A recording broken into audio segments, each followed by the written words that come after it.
Ms. Hageman, how do you see about those? Do you think those are created by artificial intelligence? The Epstein Files sparked chaos in Congress, and what you're about to hear wasn't supposed to be the focus at all. A routine committee hearing explodes into accusations, finger-pointing, and total disorder. This is Hageman versus Raskin, and it tells you everything you need to know about where Washington's priorities really are. Welcome back to the channel. If you value facts, accountability, and a country run on truth instead of political theater, make sure you like this video, subscribe, and turn on notifications. It helps this channel grow and keeps these conversations alive. Now let's get into what actually happened. Thank you, Mr. Chair.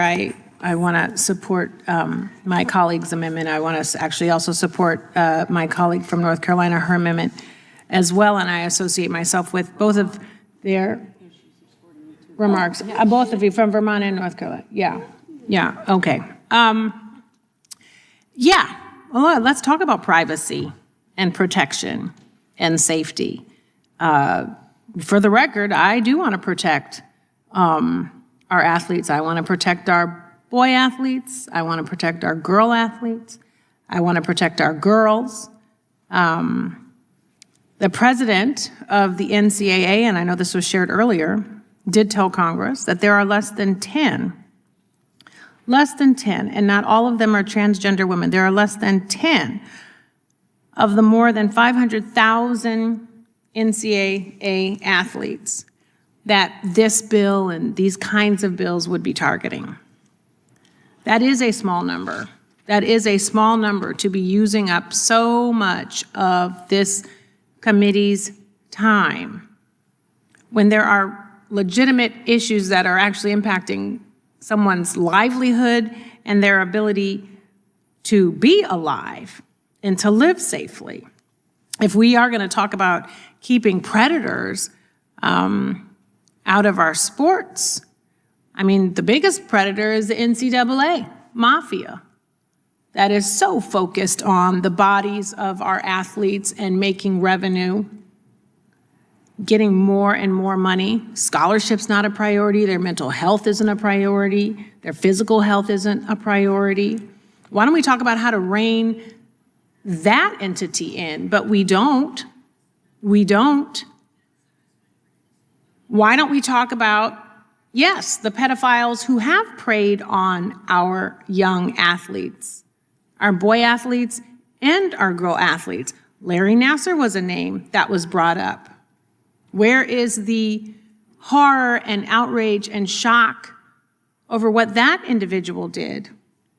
At one point, we were debating a bill where adults would be responsible for checking the genitalia of young kids, like to make a determination of who was a boy or who was a girl. And I'm sorry, no one here who is a parent or is a godparent or an uncle or an aunt to a child would be okay hearing some story of some rando who's now been authorized to check the genitalia of their child because they just want to make sure of something. Get out of here. Get out of here. Go straight to jail. What began as a markup on protecting women's sports quickly turned into a shouting match over Jeffrey Epstein, Donald Trump, and who really enabled one of the most notorious abusers in modern history. Democrats argued that legislation limiting biological males from women's sports targets only a tiny number of transgender athletes, calling it a distraction. But here's the conservative reality. Laws aren't written based on head counts, they're written on principle. Women deserve protected spaces, period. And if you're talking about, well, the women are the victims, the girls are the victims, let's fight for them.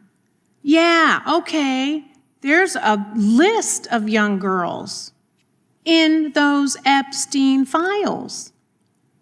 There is a young child, a minor, okay, in her journal, documentation of exploitation, sexual abuse, rape, and forced abortion, a survivor of Epstein. We're not talking about her. And this latest tranche not the full release of the files. An 11 or 12 or 13-year-old girl, naked, tied up, spread with her legs open, on a man's knee, being burned with a magnifying glass. No one is sharing any outrage over that. I see your face. Exactly. That was my face too. Disgusting, egregious, horrific, a child. If that was your child, and you have a DOJ that is putting the names of these women out there to be attacked and abused and vilified, and no one has any outrage, but you're going to go up in arms and have all this drama about a transgender person. Most people, real talk, have never even met a transgender person. It's like a boogeyman. Like, talk about fight for these girls that are in these files that were abused, burned up, raped. I yield back. Instead of staying on topic, they pivoted hard to emotional appeals, graphic descriptions from Epstein-related documents, and accusations that the justice system is failing victims. On that point, there's actually common ground. Every victim deserves justice, no matter who the perpetrator is or what political party they belong to. But here's where the hearing truly went off the rails. Gentlelady's time has expired. Further discussion, Ms. Hageman. Just very briefly, I think that the Epstein files have now been mentioned upwards of 20 times during the course of this markup today, when what we're focusing on is whether we need to adopt a law to prevent men from participating in women's athletics. One person even made the accusation that there is this whole slew of powerful men who have been covering for Jeffrey Epstein and their abusers. Well, you want to know who actually ran cover for Epstein, who actually covered for the abuser? Do you want to know who actually protected Jeffrey Epstein? Well, her name is Stacey Plaskett, and she is a Democrat representative from the Virgin Islands. So if you want to go in and look at the Epstein files, why don't you go ahead and do a word search for Stacey Plaskett, representative from the Virgin Islands, the woman who was Jeffrey Epstein's fixer. So if you want to talk about powerful men covering for Epstein, I think Stacey Plaskett has something as well to answer for being Jeffrey Epstein's fixer. So I would start on that side of the aisle to determine what kind of work she was doing for Mr. Epstein, because we know that she was his fixer, and her name is in the Epstein files repeatedly. So I think that what we really need to focus on here is the bill at hand, which is whether men should be allowed to compete in women's sports. I think we need to get back and kind of focus what we're talking about here, and that's what it is. If you want to talk about Epstein, I think the first person we need to go to is Stacey Plaskett. If you want to talk about the issue at hand, let's focus on this. With that, I yield back. Congresswoman Harriet Hageman pushed back, pointing out something the media rarely discusses: Stacey Plaskett's documented role as legal counsel connected to Epstein's network. That's not rhetoric, that's in the records. And raising that fact triggered absolute outrage on the other side of the aisle. Gentlelady yields back. Further discussion, Mr. Raskin. Thank you very much, Mr. Chairman. And I rise in support of the gentlelady's amendment. Let me just respond immediately to what we just heard. Donald Trump was, by Jeffrey Epstein's own account, Jeffrey Epstein's closest friend for more than a decade. I'm happy to yield to the gentle lady from Wyoming if she chooses to deny that or has some evidence to rebuff that. Absolutely. Oh, you don't accept any of the photographic? No evidence of that whatsoever. Have you ever seen a photograph of Jeffrey? Who was your attorney? I'm reclaiming my time, Ms. Hageman. Reclaiming my time, Ms. Hageman. Who was Epstein's attorney? I'm reclaiming my time. The committee will come to order. I'm very happy. Mr. Raskin controls the time. Mr. Raskin. There are tons of photographs of Jeffrey Epstein and Donald Trump, which the gentlelady apparently chooses not to see with her own eyes. There's lots of video. What's the last date of There's what? lots of video evidence of it. They were best friends for more than a decade. Okay, you will find a lot of stuff out. If you are hinging your case on the idea that Donald Trump didn't know Jeffrey Epstein, you are in for a very serious public collapse if that's your argument. As this comes That forward, wasn't my you argument. cannot compare. My argument is about Stacey Plaskett. Excuse me, I'd like my time restored, okay? Committee will be in order. Mr. Raskin controls the time, and he has not yielded. Mr. Raskin.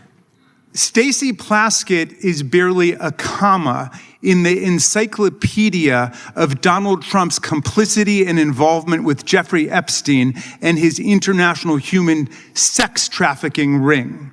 Okay, and if you don't understand that and you don't believe it, then you've not done anything to familiarize yourself with the evidence, Ms. Hageman. I'm sorry.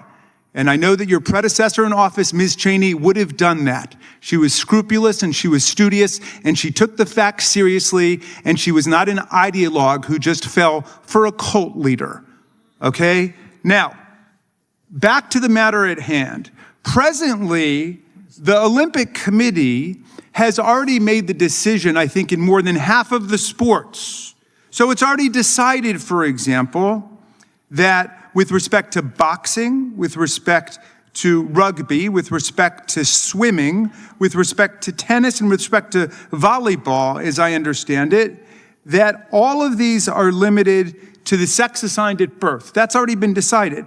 So we are intervening now as the United States Congress to make a decision about a miscellaneous category of a handful of other sports, which have not even been mentioned by our colleagues, which appear to still be open to transgender athletes. Here are the ones that I see them are skateboarding, skiing and snowboarding,